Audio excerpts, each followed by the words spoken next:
Hello, welcome to Spirit Talk, a program that focuses on spirituality because I think that spirit does matter. So today we have a very spiritual topic about one of the world's foremost religions, Islam. And the title of today's show is Islam Today. And I'm very happy to have with me one of my friends, Ismael Nass-Duce.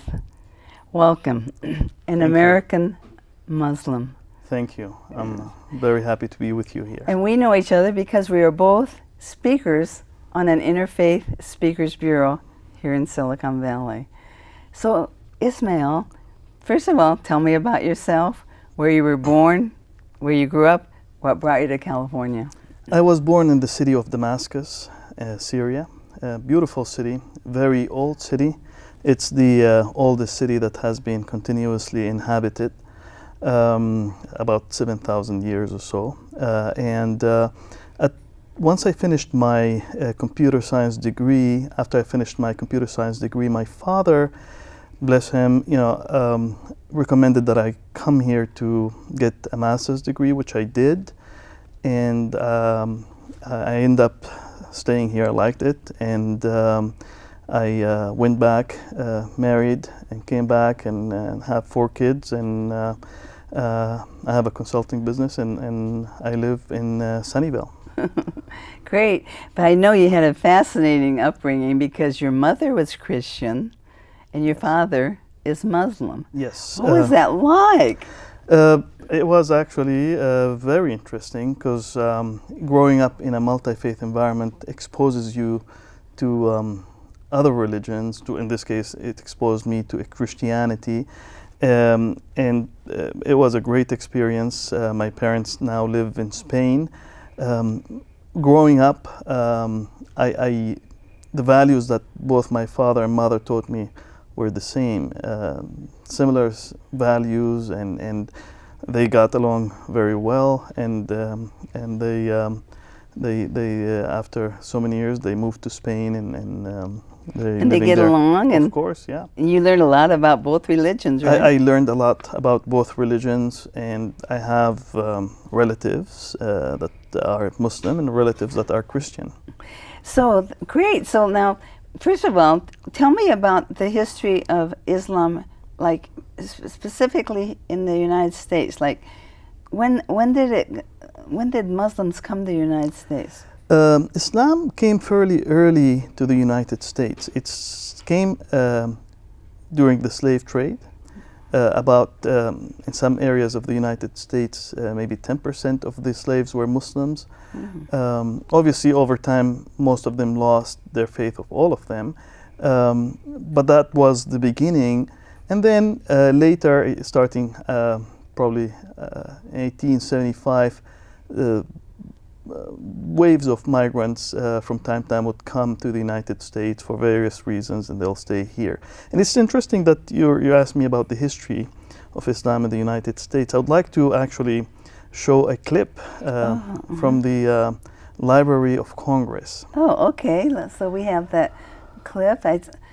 I didn't know about this. Yeah, I mean, if you go to if you look at the if you go to the Jefferson Reading Room and stand in the rotunda and look up, you'll see a fresco showing the evolution of civilization, and there you'll find an Arabian figure representing Islam, and actually it has the word Islam, and under that physics. That's the artist kind of picked one of the contributions of Islam to civilization, and it's there. It's something that many people don't know. Obviously other civilizations were represented, but only Islam is mentioned as a religion. The rest were names of countries, or like Spain, Rome, Egypt, and that rotunda like is in the Library of Congress. Oh my gosh! Also, actually, if people go to the United States Supreme Court, there are friezes there that honor lawgivers. And basically what they have is they have figures of lawgivers represented on some murals. And on the northern wall, there is a depiction of Prophet Muhammad. It's actually honoring his contributions to law. Oh my goodness. And obviously honoring Islam's contributions to law. So it starts, they have three, I think, murals, and the first one starts with Hammurabi, and then they go through different parts of history, and so they pick people that were lawgivers, and one of them is the Prophet Muhammad. Okay, now could you explain to me about the Quran? I know you have a copy of it. Like, tell me more about it. Yeah, I have brought with me a copy. This is not the Quran per se, it's a translation of the meanings of the Quran. The Quran is always in Arabic, but the translations, obviously for people that don't know Arabic, are important for people to have access to, so they can understand, or get an idea of what the Quran, the different topics that the Quran covers. Now, obviously, when you read a translation, you lose a lot, the cadences, the rhythm, and what have you, in other aspects of language. But for people that don't know Arabic, the next best thing is to get the translation of the meanings. The Quran is the main source of guidance for Muslims, in addition to, and then the second source is prophetic tradition. When it comes to Quran, trying to extract meanings from the Quran or make interpretations is a tall order, and it requires people that are highly qualified. They have to spend many years studying until they reach a point where they can really be qualified to derive rulings from the Quran and from the prophetic tradition. But how do you know which interpretation is accurate or correct? Well, I mean, scholars that are qualified, they will provide their interpretations, and people differ, and that's the beauty of it, because people look at the Quran from different angles. But as long as they're fully qualified, then that's fine. Obviously, some scholars might disagree with one another. They might find that certain interpretation is not correct, and that's a scholarly dialogue that...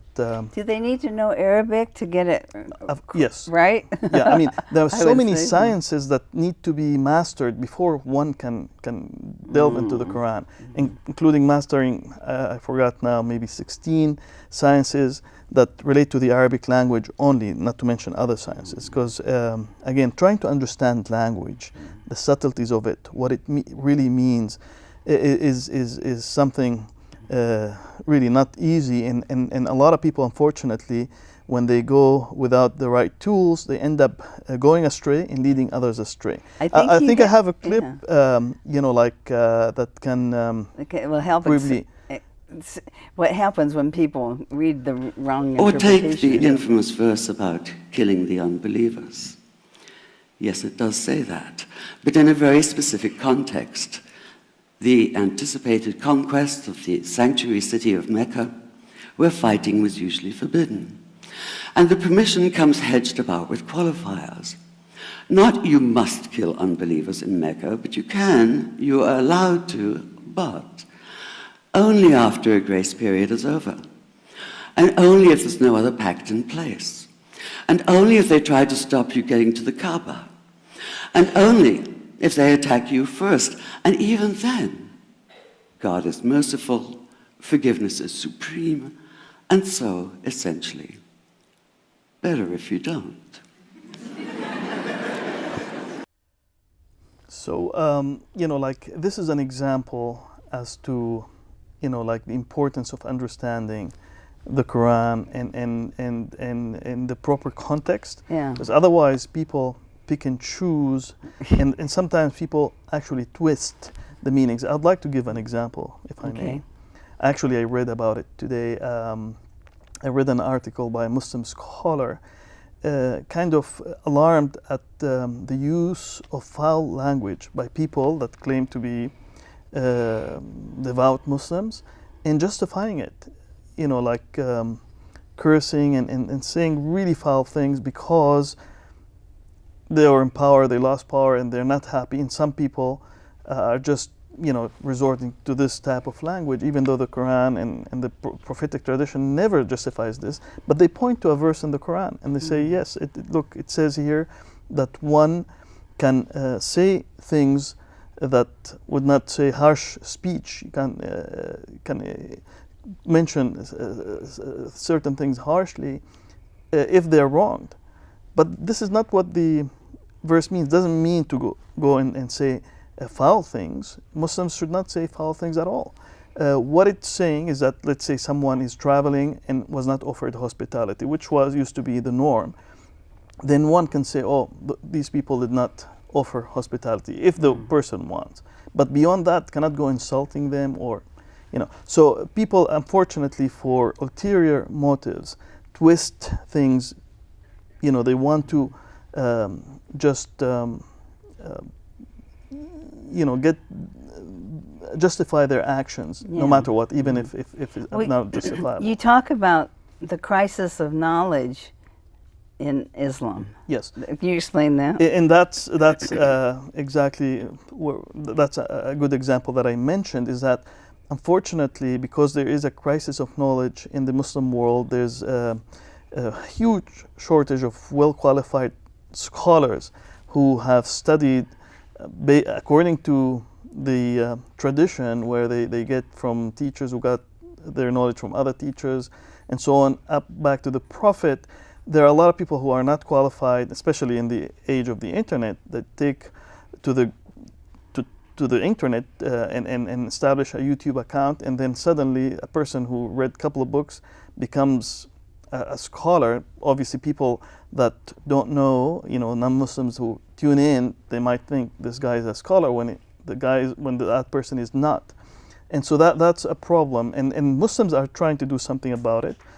Here in the Bay Area, Muslims have established the first Islamic university, liberal arts Islamic university in Berkeley, that teaches, in addition to liberal arts, gives out degrees in Islamic law.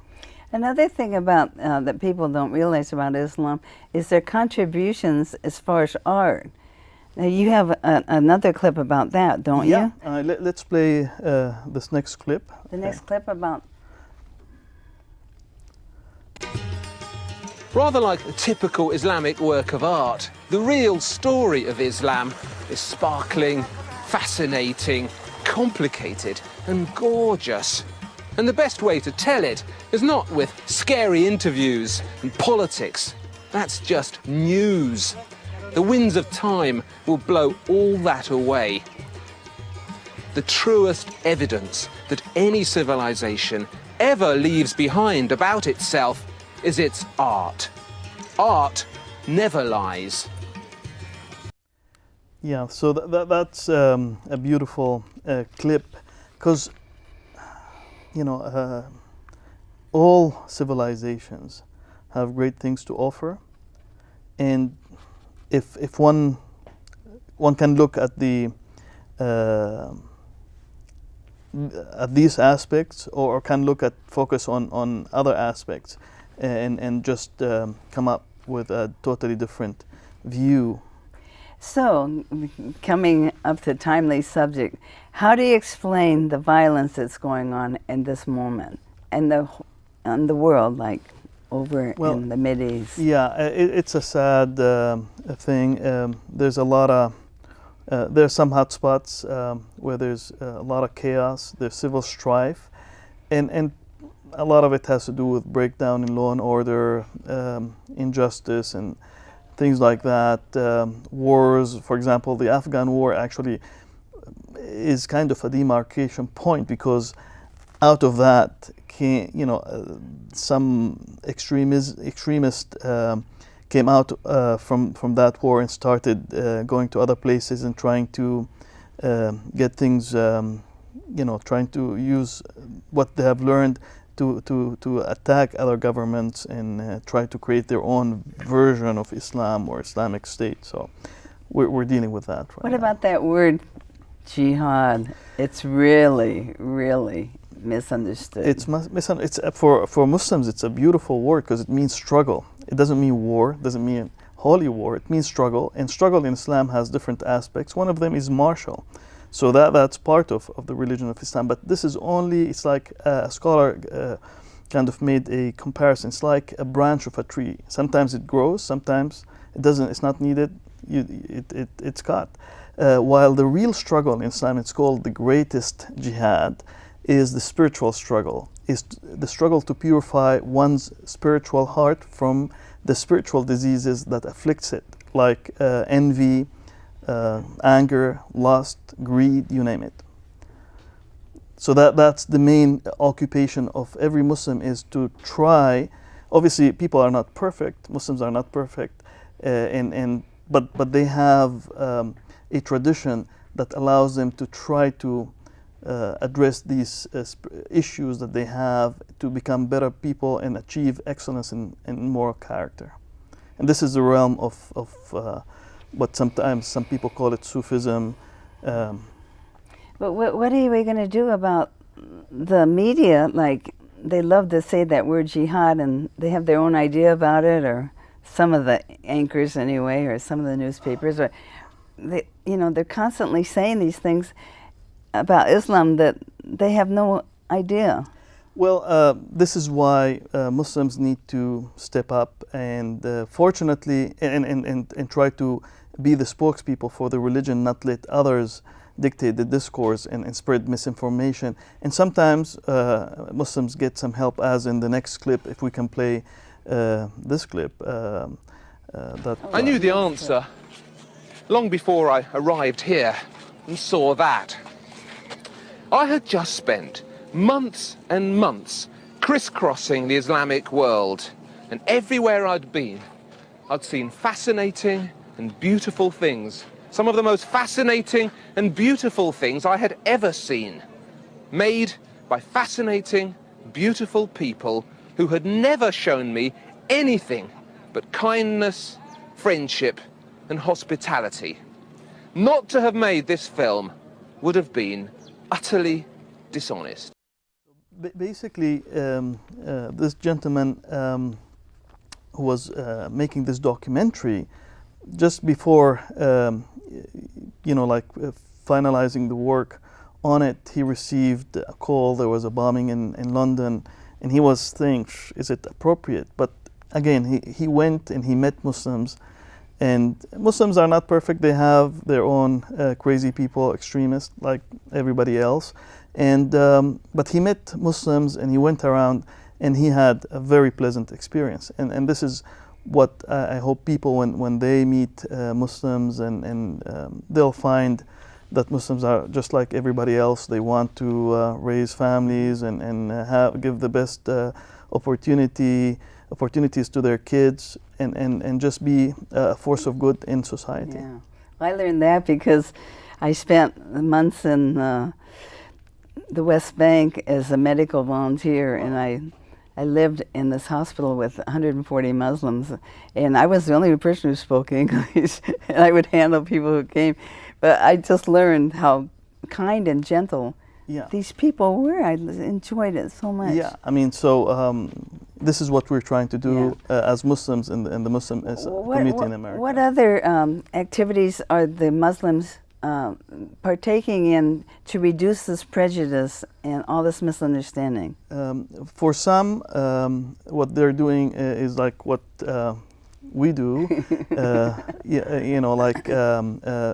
give presentations about Islam or participate in multi-faith panels.